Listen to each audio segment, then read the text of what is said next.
El día de hoy terminamos la parte de lo que es gastro. El día sábado ya empieza la parte de lo que es con la doctora Marga nefrología. Recuerden que cuando hablamos de gastro siempre estamos hablando de ese tubo digestivo. Que les quede siempre claro, cuando hablan de gastro, hablan de un tubo digestivo, lo que siempre hemos hablado en estas 4 clases, que se puede inflamar de dentro hacia afuera, mucosa muscular serosa. Si penetra profundamente puede sangrar, dependiendo la zona, como hemos hablado en estómago, varices esofágicas, a veces colon puede sangrar y hacer una hemorragia digestiva, alta o baja según la ubicación de lo que estamos hablando. Puede perforarse, es decir, sigue penetrando la inflamación, el ácido, etcétera, que haya penetrado y llega a perforar en sí el tubo en todas sus capas y a extravasaar su contenido. Esa extravasación de su contenido es lo que condiciona como peritonitis, y dependiendo el nivel de extravasación y el líquido que está extravasándose, la peritonitis tiene diversas características y manifestaciones y emergencias totalmente de niveles diferentes. Y por último, este tubo como tal también se puede obstruir. Se puede obstruir desde la boca hasta el ano. Eso es lo que confiere al tubo digestivo como tal. Lo otro que habíamos conversado es la parte de los órganos accesorios sólidos, hablando, que son las glándulas parótidas, básicamente salival, ¿no? La parte alcalina, y el órgano sólido del hígado, que conversamos con todas sus manifestaciones que van desde la ictericia, encefalopatía, hipertensión portal, ascitis, desnutrición, a el otro órgano sólido muy importante y básico en la vida, que es la pancreatitis aguda, que es el páncreas. El páncreas es este órgano retroperitoneal que se ubica más para atrás que para adelante, es decir, está por encima de la columna vertebral. Va a tener una característica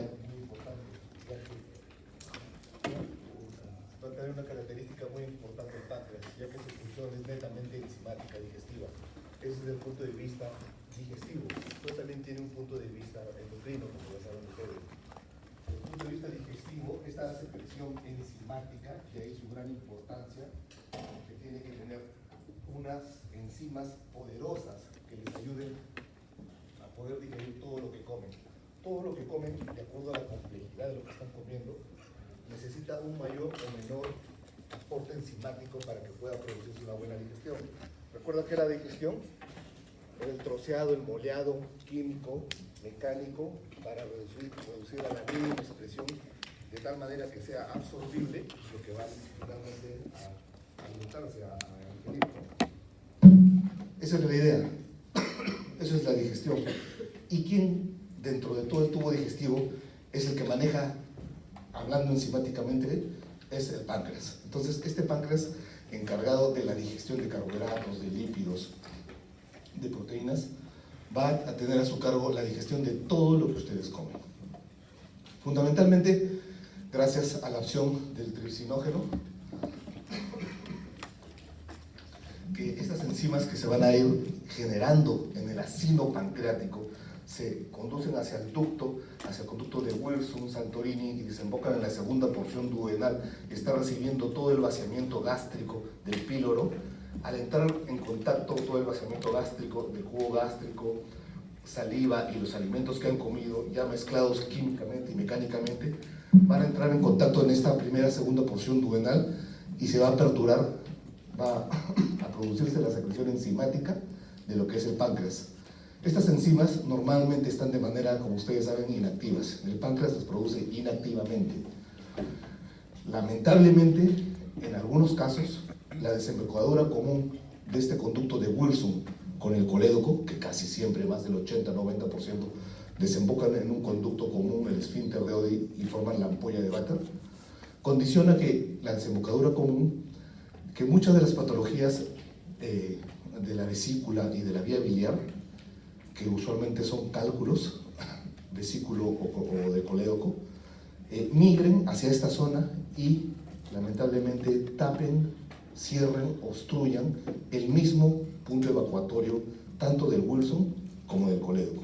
Por un lado, se ha tapado el colédoco, la piedrita que se ha pasado, da lo que se llama las colangitis, la ictericia que ustedes han visto desde el punto de vista obstructivo bilirrubina directa. Por otro lado, y lo más peligroso es que empieza a activar a este tripsinógeno, a esta tripsina, empieza a activar, y esta a su vez activa al resto de enzimas digestivas. Hablamos siempre del tripsinógeno, tripsina, de las proteolíticas, porque son probablemente las más poderosas, las más fuertes. Es así que ustedes cuando comen proteínas, ustedes tienen mayor saciedad. Después las grasas y después los carbohidratos, ¿no? Entonces, a este tripsinógeno estar activado, empieza a generar una autocatálisis, una digestión interna del propio páncreas, y empieza a superar los mecanismos normales que hay para la tripsina activa. Entonces se forman las piedritas en la vesícula por la precipitación de la bilis, esta vesícula que concentra la bilis producida por el hígado a razón de 1200 a 1500 a razón de 80 centímetros día, o sea, una bilis bien espesa, ese líquido verde petróleo bien espeso acá. Algunas veces por la ingesta de grasas, embarazos, progesterona, familiares, de por sí que producen una bilis más espesa, una bilis llamada litogénica, con aumento de colesterol en esta bilis, hace que se precipiten los cálculos. Y estos cálculos que están en el interior son cálculos de bilis, cálculos precipitados de bilis. Son fuertes, duros, difícilmente uno los puede romper con la mano. Y tiene la mala suerte, bueno, que los cálculos están dentro del interior de la vesícula, esperando el estímulo de la colecistoquinina, ¿no? Ustedes ingieren grasa, la grasa estimula los receptores a las células y se produce la colecistoquinina, que produce la contracción de la vesícula biliar por esta ingesta de grasa, se contrae la vesícula, expulsa la bilis hacia el duodeno para producir la digestión, la emulsificación de las grasas gracias a esta bilis y a la comida grasa que han comido, pero tienen lamentablemente el efecto que el estímulo ha sido tan fuerte que una de estas piedritas sube por el conducto cístico, pasa el bacinete cístico y entra a la vía biliar. Normalmente no debe haber en la vía biliar, cuando hablo de vía biliar hablo de colédoco, no debe haber piedras, debe estar libre. Pero como ha tenido un gran estímulo y la piedrita ha sido pequeñas son de 5 milímetros como máximo, no más grandes, las grandes, las que son más de 1, 2, 3 centímetros, 4 centímetros, no pasan, se quedan atoradas acá en el bacinete. Te causan localmente inflamaciones, pero no así tienen la mala suerte de que puedan atravesar el cístico y condicionarte una coledocolitiasis, una colangitis, proceso infeccioso acá, y sumado a esto, obstruye el conducto pancreático, ¿no? Esta obstrucción del conducto pancreático por este hecho es lo que condiciona la mayor parte de la pancreatitis. Entonces, a este tipo de pancreatitis le llaman pancreatitis biliar, porque su origen es de la vesícula biliar. Van a encontrar también en la literatura pancreatitis alcohólica. No se da mucho en el Perú, más en los países donde hay mayor ingesta de vinos, usualmente. Va a haber pancreatitis traumática, pancreatitis quirúrgica, posoperatorias, por anestésicos, etc. Se describe pancreatitis por una serie de causas. En el Perú la principal es la pancreatitis biliar, por la ingesta de grasas que condiciona que la vesícula se contraiga y pase esto. A veces no solamente son piedras las que se pasan, sino simplemente antes de ser piedra, eso fue líquido. Y entre líquido y piedra hay un barro, una bilis que se ha precipitado a la forma de barro. A veces, lamentablemente, solo es suficiente que ese barro pase y condicione todo el proceso de pancreatitis. Una vez que sea acá, lo ideal sería pues, que esta piedra pase y aquí también se pase. Hay un porcentaje de cálculos que se pueden pasar, pero la mayor parte se quedan atorados acá. El procedimiento de acá es solamente entrar por endoscopía, y una endoscopía que tiene un aditamento lateral, que es la pancreato colágeo retrógrada endoscópica, extrae el cálculo con unas canastillas y soluciona, desatora, permite lavar la vía biliar y desatora el proceso. Una vez que esto está desobstruido, obviamente todo empieza a drenar y se soluciona el proceso inflamatorio pancreático. Pero la mayor parte de veces, como les digo, sucede por esto, la pancreatitis biliar, Por eso que los diagnósticos de colecistitis por cálculos, si el paciente no come grasa, usualmente no tiene molestias, ya que no hay estímulo de colecistoquinina, no hay contracción vesicular, y así están mes, año tras año. Lamentablemente, si son cálculos pequeños, en una reunión, en una fiesta, en una actividad, pasan estos cálculos y produce todo este evento, y que si llega a condicionar una pancreatitis, puede ser hasta en un 10% tener una mortalidad, ¿no? Entonces tenemos así que la litiasis biliar es la mayor, hasta el 75-80%, usualmente en personas mayores. También está descrito alcohol, como le digo, pero en otras latitudes. Hay una idiopática, no saben a qué cosa se debe, pero en esta idiopática, ahora con los métodos de colangio-resonancia, el diagnóstico de coledocolitiasis más exacto y fino se hace con la colangio-resonancia. Se ha demostrado que son barro biliar a manera de microlitiasis, cálculos muy pequeñitos que condicionan obstrucción e inflamación del conducto coledociano y del Wilson, ¿no? Hay otras causas también, ¿no? Pueden ser traumáticas, enfermedades sistémicas, a veces ingesta copiosa de otros tipos de comidas, anestésicos, posoperados, múltiples causas de pancreatitis, pero la mayor parte pancreatitis biliar. El páncreas con su duodeno firmemente adherido, primera porción, segunda porción donde está la desembocadura con la ampolla, tercera porción, ¿no? Acá está el ángulo de Treitz, firmemente adherido al marco duodenal, no se puede separar el marco duodenal del páncreas. Es tan poderosa estas enzimas pancreáticas que el mismo organismo tiene mecanismos de autodefensa. ¿Cuáles son los mecanismos? El principal mecanismo es el inhibidor pancreático de la secreción de tripsina. Ese es el principal mecanismo para tratar de inhibir a esta tripsina. Funciona, inactiva más o menos un 20% de toda la capacidad. Hay otros, la mesotripsina, la enzima I, que van a ser degradadores de la tripsina, ¿no? Ahora, no solamente la tripsina tenemos como enzimas digestivas. Recuerden que esto que ha estado inactivo y se secreta a nivel pancreático, a nivel de la mucosa del ribete en cepillo, gracias a una enterosinasa, se activa finalmente. O sea, esta enterosinasa que está en el borde del cepillo de la segunda porción duodenal es la que empieza a activar a todos, ¿no? Y esta tripsina al resto de antiproteasas, ¿no? La alfa-1 antitripsina, alfa-2 macroglobulina, etc.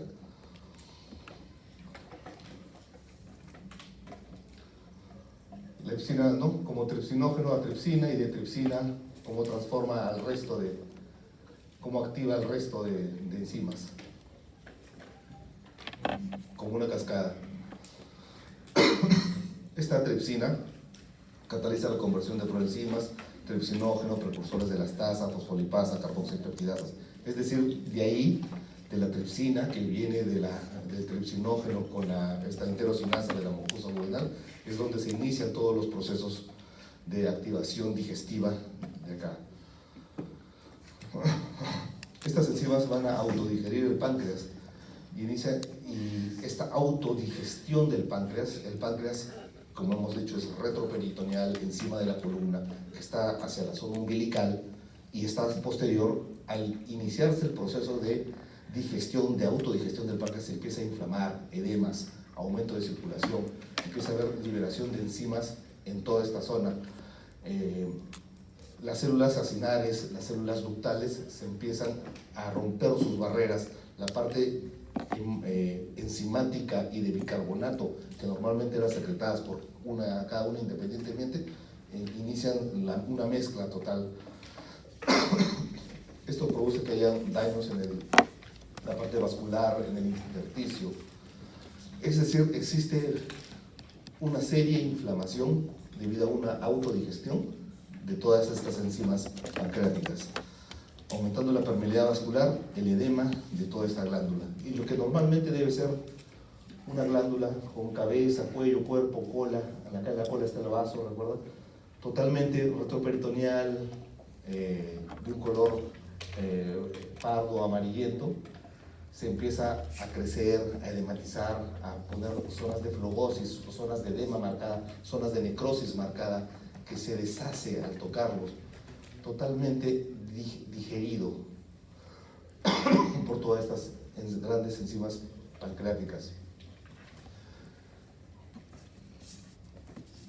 Empieza a haber activación del complemento, los granulocitos de macrófagos liberan citocinas proinflamatorias, factor de necrosis tumoral, interleuquinas 1, 6, metabolismos del ácido araquidónico y enzimas proteolíticas. Es decir, empieza a haber una autodigestión total de todo esto, ¿no? Esto no solamente repercute localmente, no solamente tiene su manifestación local de inflamación, de infección, de translocación bacteriana, de bloqueo, de aumento por la translocación bacteriana debido a una isquemia, sino empieza a manifestarse sistémicamente a través de un síndrome de respuesta inflamatoria generalizado, que se manifiesta desde el punto de vista respiratorio como un distrés respiratorio, desde el punto de vista renal como una insuficiencia renal, debido a una hipovolemia generalizada, ¿no? Como el origen de esta autodigestión es la obstrucción de la vía biliar, el tratamiento es justamente desobstruir la vía biliar pancreática para eliminarle la causa de obstrucción y el mantenimiento de todo el proceso, es decir, si hay una severa edema con necrosis, con áreas de inflamación local, hay que al paciente darle volemia para tratar de restituir la función renal, tratar de evitar el distrés respiratorio, tratar de evitar derrames pleurales, etc. Es decir, el manejo de las pancreatitis son manejos de soporte una vez que se ha desobstruido la vía biliar. Puede haber complicaciones electrolíticas, complicaciones metabólicas, hipocalcemia, hay trastornos de hiperglicemia, hiperglucemias, y como anatómicamente el páncreas es retroperitoneal, longitudinal, a manera de cinturón, y se está edematizando, inflamando todo, las molestias son usualmente en esta zona, son a manera de cinturón. El síntoma principal es dolor. Más del 80% tiene dolor. O sea, pancreatitis sin dolor no hay. Cuando ustedes ven un paciente con dolor abdominal, mujer que tiene cálculos en la vesícula, obviamente puede tener su colecistitis también propia de la contracción vesicular de la obstrucción, pero siempre deben sospechar de que si el dolor es muy fuerte, muy intenso, tenga una pancreatitis en curso, ¿no? Pancreatitis, dolor. El inicio es súbito y justamente lo que antecede es la historia. Reuniones, fiestas, comió algo que fue copioso en grasas y en proteínas y hubo la contracción vesicular, se pasó la piedra y condicionó el dolor, que es a manera de faja hacia el lado posterior. El paciente te dice, me duele atrás, en la espalda. No te dice abdominalmente, como el páncreas está atrás, más atrás que para adelante, me dice, me duele la columna. Náuseas, vómitos, no siempre puede tener náuseas, vómitos, pero lo que sí no deja de tener.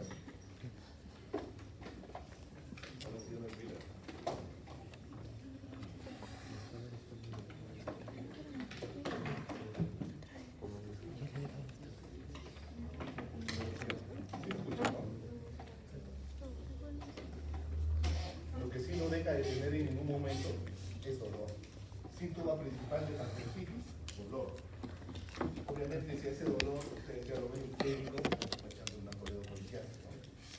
La activación física que tenemos puede ser por proceso inflamatorio sistémico, puede haber fiebre, taquicardia, taquimia, shock, puede haber oliguria, por una hipotensión.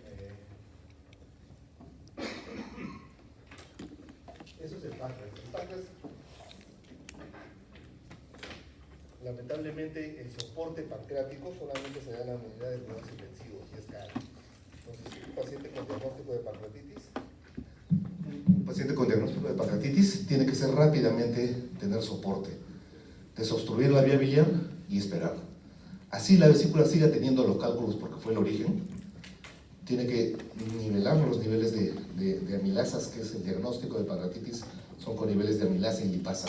Recuerdo, las amilasas para los carbohidratos, la lipasa para los lípidos, son las enzimas séricas que se piden para tener el diagnóstico de pancreatitis. Amilasas, pancreatitis puede llegar a 4.000, 5.000 de amilasa, lo que normalmente es 120, 140 de amilasas, debido a estos procesos.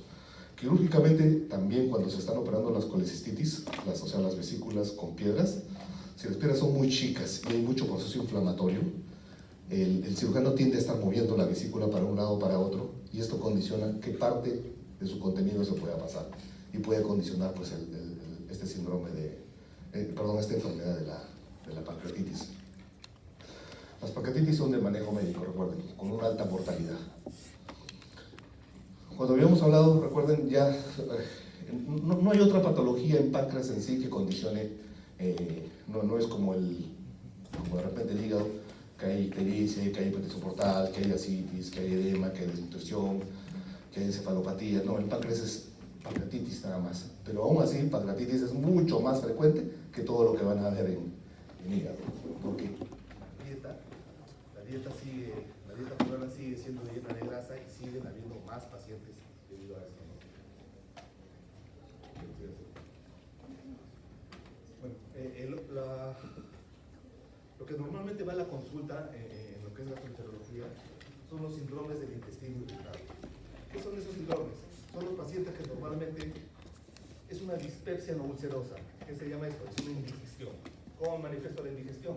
Comen algo, las enzimas que ustedes producen, tanto pancreáticas, salivales, digestivas a nivel de la bilis, o gástricas, jugo gástrico, jugo intestinal, no son suficientes para lo que están comiendo.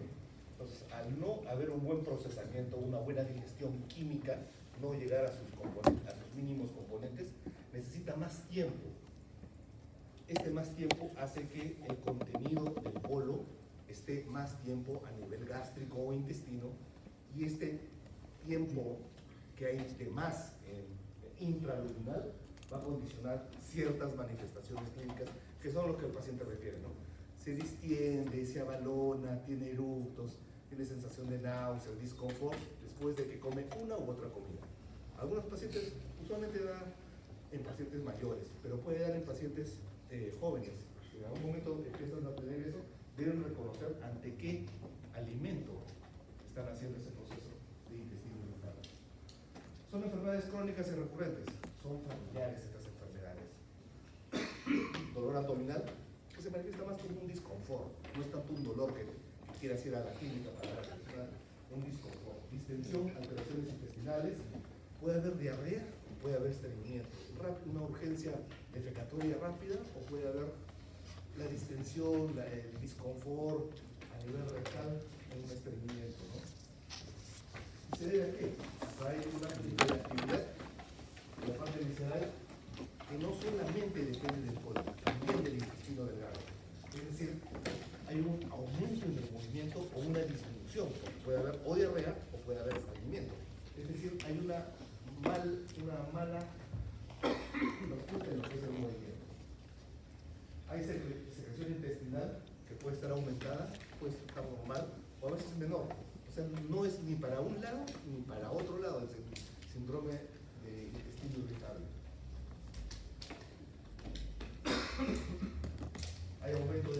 Hay envasamiento gástrico, se produce con mayor frecuencia. Las ondas que van de contracción desde el esófago no propulsivas también van aumentando. La actividad de la vesícula puede ser una vesícula que se contrae poco, lo que le llaman vesícula perezosa, poco contracción, porque hay disminución de la respuesta de la progesterona, o contrariamente puede tener bastante contracción. Las personas que comen un poquito de grasa y empiezan a presentarse ese disconfort gástrico y profundo, ¿no? No solo se asocia a la parte digestiva, también se asocia a la parte de tejido liso, de la parte urológica, alteraciones en lo que es la contracción vesical, contracción urinaria. Gracias a que hay un aumento de la sensibilidad del músculo liso, también bronquial respiratorio. Es decir, no solamente es digestivo, estamos hablando de la parte urológica, la parte respiratoria.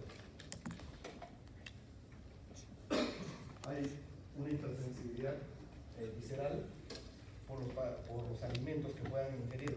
Es decir, el paciente inicia el reconocimiento de alimentos que le van mal. Come ciertas cosas que dicen, no, eso me va a caer mal, y le cae mal. Hay una mayor distensión rectal. Van al baño, hacen la defecación, y las defecaciones son abundantes, grandes, ¿no? En diarrea, cuando se presenta asociado a diarrea, es porque hay un tránsito, obviamente, del colon más acelerado, ¿no? Cuando es estreñimiento, es lo contrario, ¿no? En distensión, usualmente es más común, el estreñimiento es más común porque es más frecuente debido a la inhibición que uno tiene del esfínter anal externo. Se asocia más con estreñimiento, ¿no? Por un vaciamiento del ilio colónico que es lento. Y a veces el vaciamiento es tan lento que condiciona que el intestino se distienda tanto, que se distienda más de 4 o 5 centímetros de diámetro. Ustedes están hablando de como un improviso grande, no hay una contracción. Y esto hace que aumente la tensión a nivel del intestino. Este aumento de tensión en las paredes del intestino, esta tensión es lo que condiciona el dolor. Muchas veces en este síndrome de intestino irritable está asociado mucho a la parte emocional. Se toman muestras para establecer el diagnóstico, hay inflamación local, estas células están en los enterocitos, se encuentran localmente inflamados, hay liberación de citocinas. Todo esto va a ser un aumento de la hiperactividad de estas hormonas. ¿Qué causa esta sensibilización aumentada? Las reacciones alérgicas, tipo 1, condiciones emocionales, excitación del sistema nervioso simpático, procesos infecciosos que han sido crónicos, alguna infección gastrointestinal que le condiciona inflamación crónica, se cura de la enfermedad infecciosa, sin embargo el paciente persiste con una diarrea, una distensión, post-cuadro de gastroenteritis. Lamentablemente la mayor parte del porcentaje se ve en mujeres.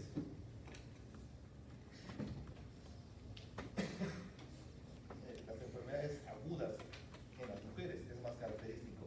Son los pacientes mujeres que van distendidas, con sensación de dolor, que no es preciso, no es localizable abdominalmente hablando.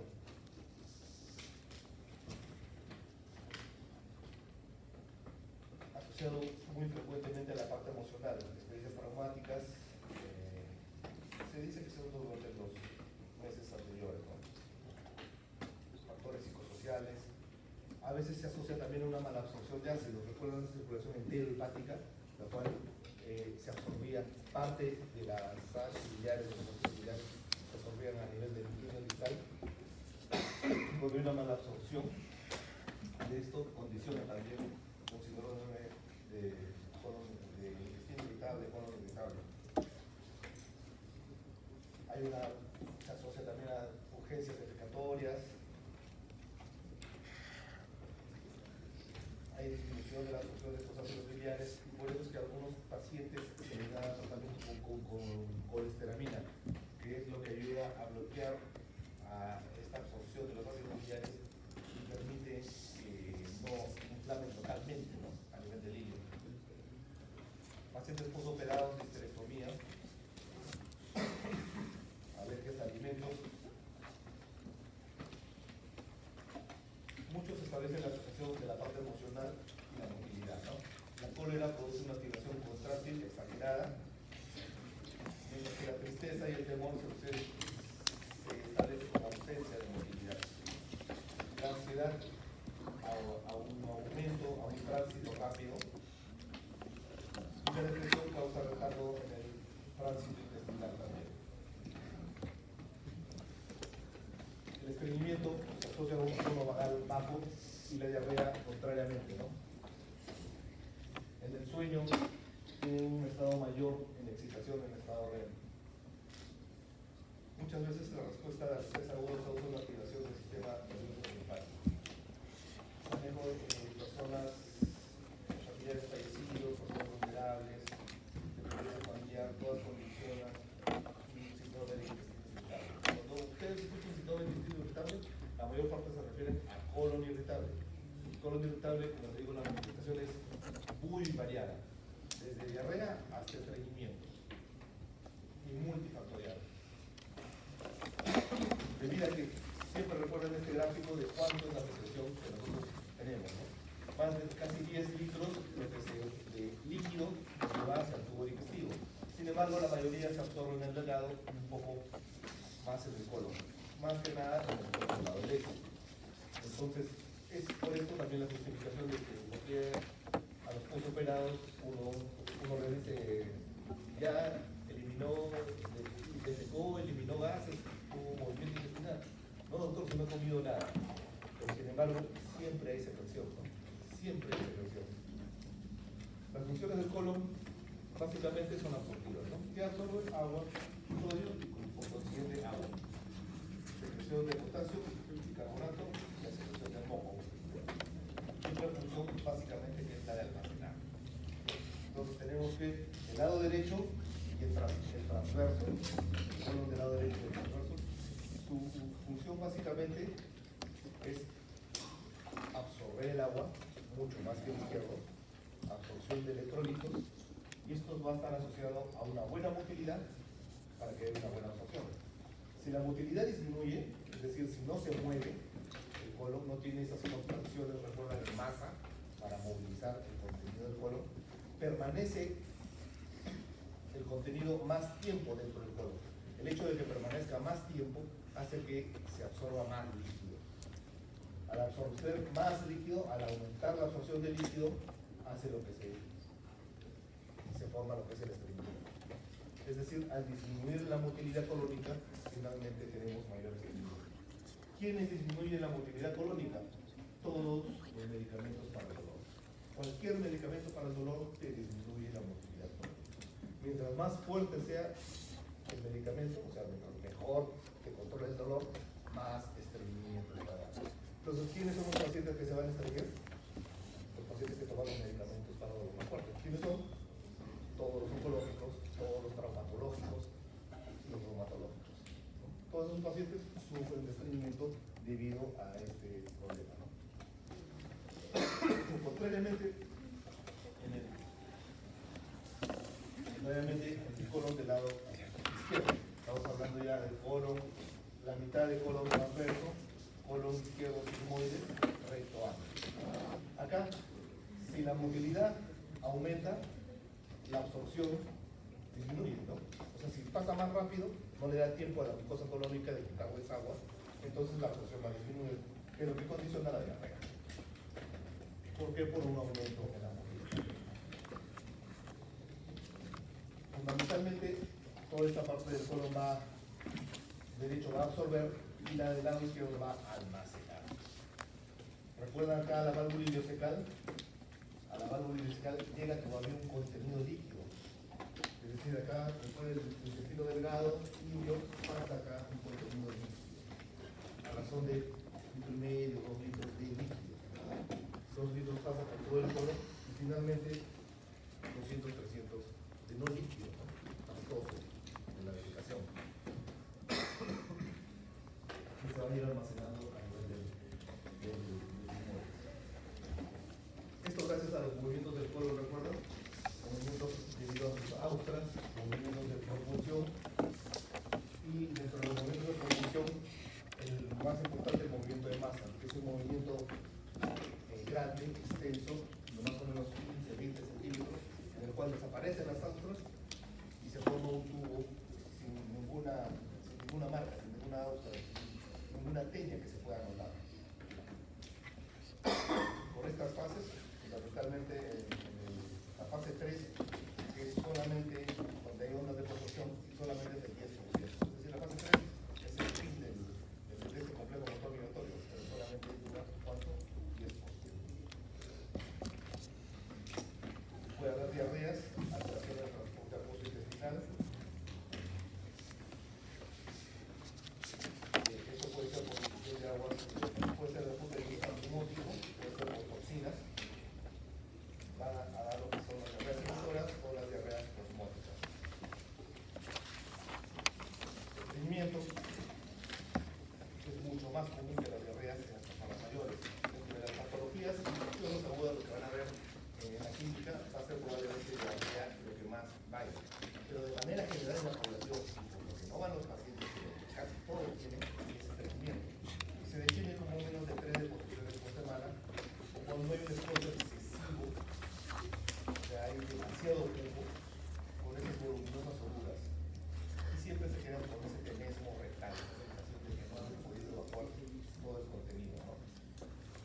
obviamente más en mujeres, más en personas de edad avanzada, es por la ingesta reducida de la cantidad de fibras, obviamente asociado a una disminución de la movilidad, disminución. Para haber una buena defecación debe haber una buena presa abdominal, no hay musculatura abdominal buena, enfermedades asociadas, ¿no? Obviamente debe haber una anatomía para que la función del colon sea adecuada, ¿no? Bueno,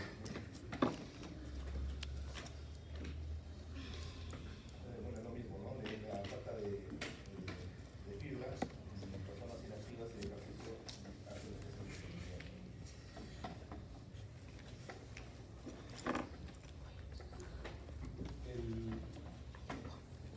Dentro de la patología común, como les digo, lo más frecuente que van a ver va a ser el estreñimiento, pero usualmente el paciente no se queja del estreñimiento, es decir, no lo condiciona para que vaya al médico. Tiene la molestia, pero no al punto de que lo obligue a ir al médico. Ustedes preguntan, hagan ese ejemplo en la casa con sus familiares. Casi todos sufren de estreñimiento, pero no van al médico. ¿Por qué? Porque no les condiciona algo extremo como para solicitar. En cambio, las diarreas sí, ¿no? Por la deshidratación, por el hecho de que pudieran ser por dolor. En cambio, el estreñimiento, el dolor se lo resiste. Rara vez el estreñimiento condiciona hemorroides sangrantes, que sí es una causa más frecuente del mismo estreñimiento. Y la solución, pues, obviamente, del hemorroide está en el estreñimiento, no tanto en el hemorroide en sí.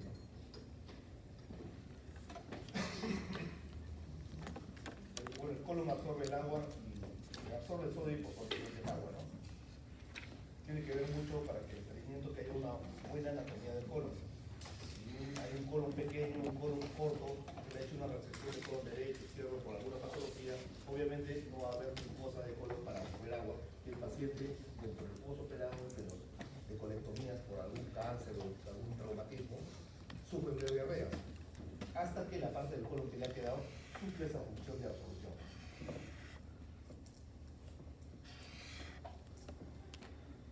Debe haber una buena función motora del colon para que haya un buen tránsito de todo lo que es el colon, ¿no?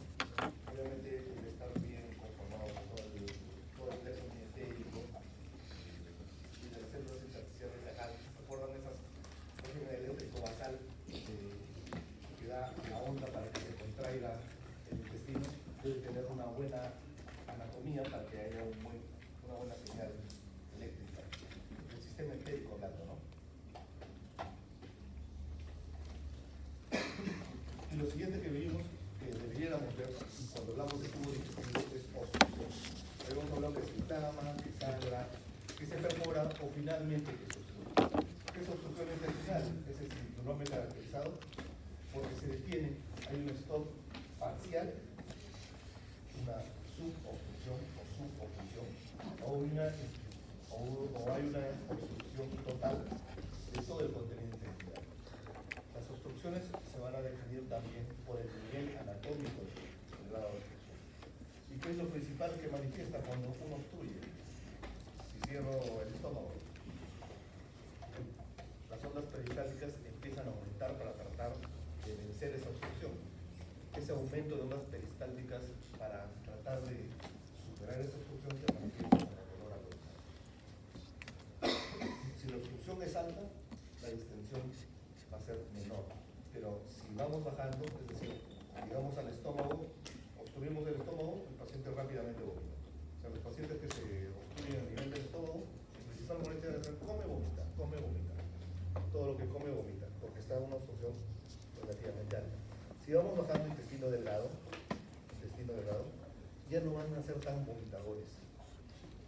Pueden vomitar si está muy lleno, pero no va a ser su característica principal.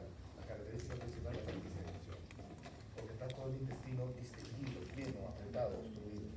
Entonces son pacientes con mucha distensión, con dolor, pueden vomitar muy poco. Y si va bajando el nivel de obstrucción, llega al colon, sigmoides, puede haber una falta de eliminación de gases, es decir, uno les hace un tacto rectal y no hay gas en la ampolla rectal, no se siente el gas, no hay heces, el dedo sale limpio, no está totalmente limpio, no hay materia fecal y obviamente náuseas y vómitos.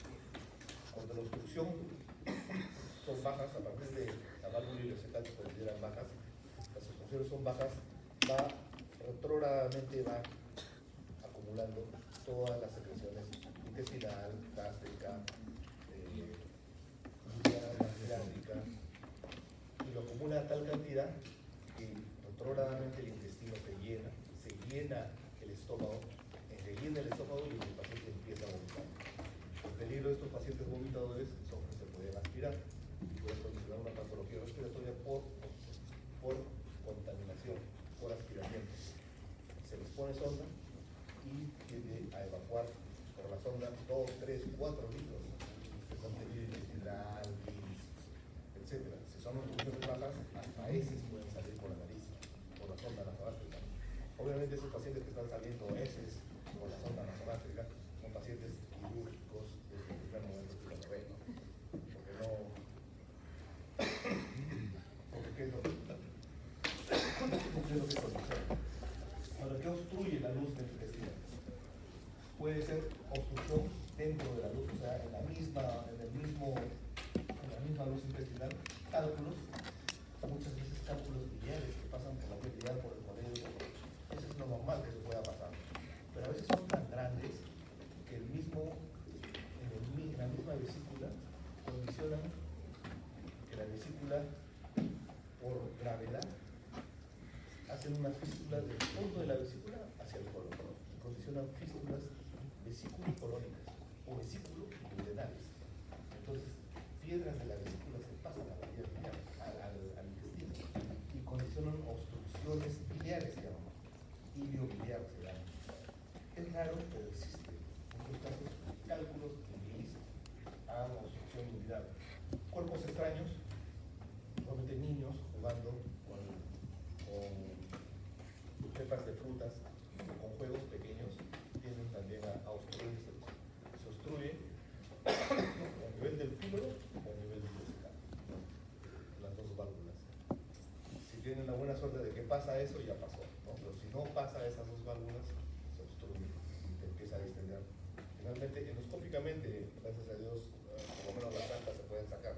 Pero si ya pasa a nivel de ilio, ya tiene que ser muchas veces quirúrgico.